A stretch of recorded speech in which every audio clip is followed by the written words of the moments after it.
ಮಹಾವಿಷ್ಣುವಿನ ದಶಾವತಾರಗಳಲ್ಲಿ ಮೊದಲನೆಯದಾದ ಮತ್ಸ್ಯಾವತಾರ ಮತ್ತು ಎರಡನೆಯದಾದ ಕೂರ್ಮಾವತಾರದ ಬಗ್ಗೆ ಈ ಹಿಂದಿನ ವಿಡಿಯೋಗಳಲ್ಲಿ ತಿಳ್ಕೊಂಡಿದ್ದೀವಿ.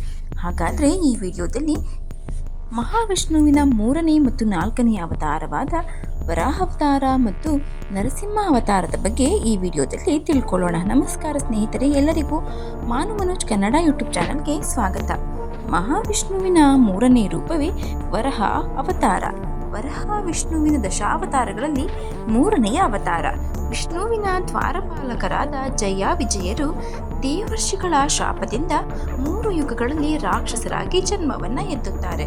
ಕೃತಯುಗದಲ್ಲಿ ಹಿರಣ್ಯಾಕ್ಷ ಹುಟ್ಟಿದ.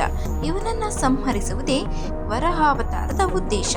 ಹಿರಣ್ಯಾಕ್ಷ ಭೂಮಿಯನ್ನು ಚಾಪೆಯಂತೆ ಸುತ್ತಿ ಸಮುದ್ರದ ಅಡಿಯಲ್ಲಿ ಇಟ್ಟು ತನ್ನ ನಿವಾಸಕ್ಕೆ ತೆಗೆದುಕೊಂಡು ಹೋಗಿ ಬಚ್ಚಿಟ್ಟನಂತೆ. ಆಗ ಮಹಾವಿಷ್ಣುವು ಹಂದಿಯ ರೂಪ ತಾಳಿ ಅವನೊಡನೆ ಘೋರ ಯುದ್ಧವನ್ನ ಮಾಡಿ ತನ್ನ ಕೋರ್ಯಗಳಿಂದ ಭೂಮಿಯನ್ನ ಮೇಲೆ ತಂದು ಯಥಾಸ್ಥಾನದಲ್ಲಿ ಅದನ್ನು ಪ್ರತಿಷ್ಠಾಪಿಸಿದನಂತೆ ಹಾಗೂ ಹಿರಣ್ಯಾಕ್ಷನನ್ನ ಸಂಹರಿಸಿದನಂತೆ.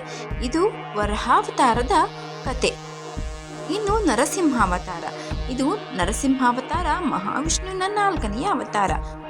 4ನೆಯದು ಸಿಂಹದಂತೆ ಮುಖವಿದ್ದು ಮಿಕ್ಕ ಅಂಗಗಳೆಲ್ಲ ಮನುಷ್ಯನ ಹಾಗೆ ಇದ್ದದರಿಂದ ಈ ಹೆಸರು ಬಂದಿತು ಎಂದು ಹೇಳಲಾಗುತ್ತೆ. ವಿಷ್ಣುವಿನ ದ್ವಾರಪಾಲಕರಾದ ಜಯ ವಿಜಯರು ಶಾಪಗ್ರಸ್ತರಾಗಿ ದಿತಿಯಲ್ಲಿ ಹಿರಣ್ಯಾಕ್ಷ ಮತ್ತು ಹಿರಣ್ಯಕಶಿಪವಾಗಿ ಹುಟ್ಟಿದರು. ಹಿರಣ್ಯಾಕ್ಷ ಈಗಾಗಲೇ ವರಾಹಾವತಾರದಲ್ಲಿ ಮಹಾವಿಷ್ಣುವಿನಿಂದ ಸಂಹಾರಗೊಂಡನು. ಅವರ ಅಣ್ಣನೇ ಹಿರಣ್ಯಕಶಿಪು. ಇವರು ದೇವತೆಗಳ ಪರಮಶತ್ರುಗಳಾಗಿ ಲೋಕಕಂಟಕರಾಗಿದ್ದರು. ಭೂದೇವಿಯನ್ನ ಹಿಂಸಿಸಲು ಹೋದ ಹಿರಣ್ಯಾಕ್ಷನನ್ನ ಹರಿ ವರಾಹಾವತಾರಿಯಾಗಿ ಕೊಂದುಬಿಟ್ಟ. ತಮ್ಮನ ಮರಣದಿಂದ ಹರಿದ್ವೇಷಿಯಾದ ಹಿರಣ್ಯಕಶಿಪು ದೇವತೆಗಳನ್ನು ಬ್ರಾಹ್ಮಣರನ್ನು ಹಿಂಸಿಸತೊಡಗಿದ. ಈತ ಬ್ರಹ್ಮನನ್ನು ಕುರಿತು ಅಖಂಡ ತಪಸ್ಸನ್ನಾಚರಿಸಿ ಸೃಷ್ಟಿಯೊಳಗಿರುವ ಮನುಷ್ಯ, ಮೃಗ, ದೇವ, ದಾನವರಿಂದ ಯಾರಿಂದಲೂ ಭೂಮಿಯ ಮೇಲಾಗಲಿ ಅಂತರಿಕ್ಷದಲ್ಲಾಗಲಿ ಯಾರಿಂದಲೂ ಯಾವ ಆಯುಧದಿಂದಲೂ ತನಗೆ ಸಾವು ಬರಬಾರದು ಎಂಬ ವರವನ್ನ ಪಡೆದ. ಹಾಗೂ ಮನೆಯ ಒಳಗಾಗಲಿ ಹೊರಗಾಗಲಿ ನನಗೆ ಸಾವು ಬರಬಾರದು ಎಂಬ ವರವನ್ನ ಪಡೆದಾನೆ ಹಿರಣ್ಯಕಶಿಪು.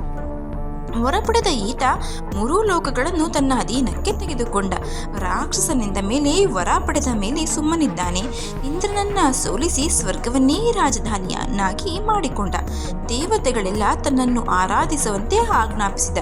ದಿಕ್ಕುಗೆಟ್ಟ ಇಂದ್ರಾದಿ ದೇವತೆಗಳು ಮಹಾವಿಷ್ಣುವಿನ ಮೊರೆ ಹೊಕ್ಕರು. ವಿಷ್ಣು ಅಭಯ ಪ್ರದಾನ ಮಾಡಿ ಅವರೆಲ್ಲರನ್ನೂ ಕಳುಹಿಸಿದ.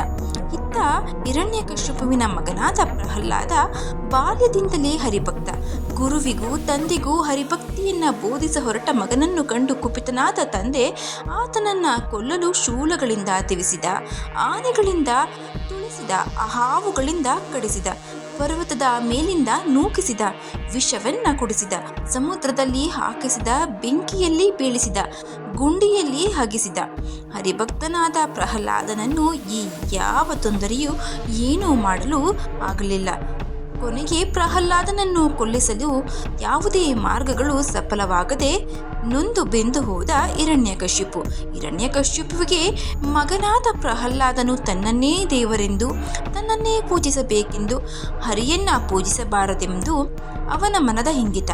ಹೀಗಿದ್ದಾಗ ಸರ್ವಾಂತರ್ಯಾಮಿಯಾದ ಹರಿಯನ್ನ ಮಗ ಪ್ರಹ್ಲಾದ ತಂದೆಯ ಎದುರಿಗೆ ಸ್ತುತಿಸುತ್ತಿದ್ದಾಗ ಸಿಟ್ಟಿಗೆದ್ದ ಹಿರಣ್ಯಕಶಿಪು ಹರಿಯನ್ನ ತೋರಿಸು ಎಂದು ಕಂಬಗಳನ್ನು ತೋರಿಸಿದನಂತೆ.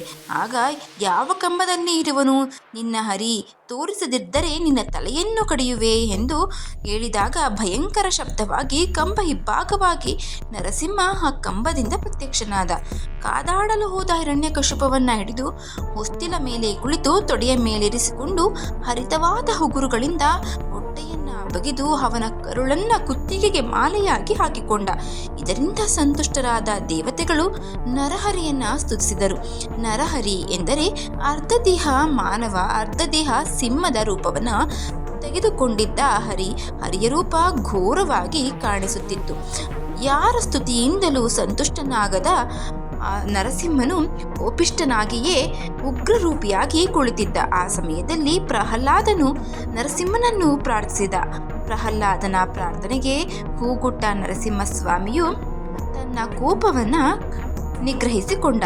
ಲಕ್ಷ್ಮೀ ನರಸಿಂಹ, ಯೋಗ ನರಸಿಂಹ, ಭೋಗ ನರಸಿಂಹ ಹೆಸರಿನಿಂದ ನರಹರಿಯನ್ನ ಇಂದಿಗೂ ಸಹ ಜನ ಪೂಜಿಸುತ್ತಾರೆ. ಇದು ನರಸಿಂಹಾವತಾರ ಮತ್ತು ವಾಮನಾವತಾರದ ಸಂಕ್ಷಿಪ್ತ ಮಾಹಿತಿ. ಈ ಮಾಹಿತಿ ನಿಮಗೆ ಇಷ್ಟ ಆಗಿದ್ರೆ ದಯವಿಟ್ಟು ಶೇರ್ ಮಾಡಿ, ಲೈಕ್ ಮಾಡಿ. ವಿಡಿಯೋ ಬಗ್ಗೆ ನಿಮ್ಮ ಅನಿಸಿಕೆ ಅಭಿಪ್ರಾಯವನ್ನು ಕಮೆಂಟ್ ಬಾಕ್ಸ್ನಲ್ಲಿ ತಿಳಿಸಿ.